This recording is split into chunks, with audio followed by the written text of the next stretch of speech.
Well, Chicago and the country are talking about the loss of the Reverend Jesse Jackson.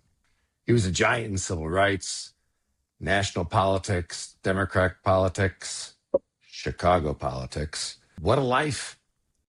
Yeah, Lenny, I covered him as a boy reporter running around the streets of Chicago.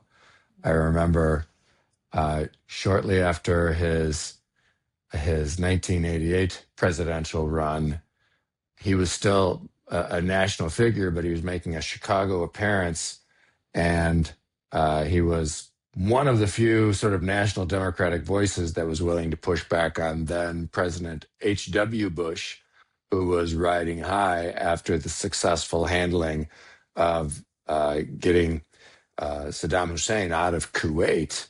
And I remember walking up and down a street with a gaggle of other reporters. For some reason, he couldn't stand still. We just kept walking up and down the block because he kept throwing out sound bites. And he was brilliant at sound bites and brilliant at working with the media.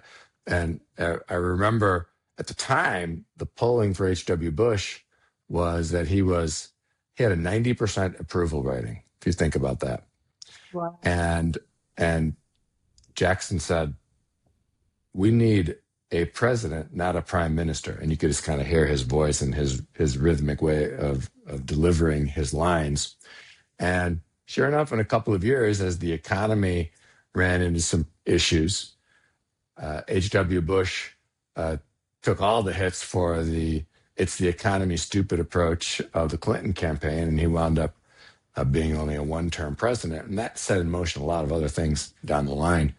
But so many times this national figure would swoop into Springfield or Chicago or around the world to get involved in whatever the hot issue was that was capturing especially the attention of the legacy news media.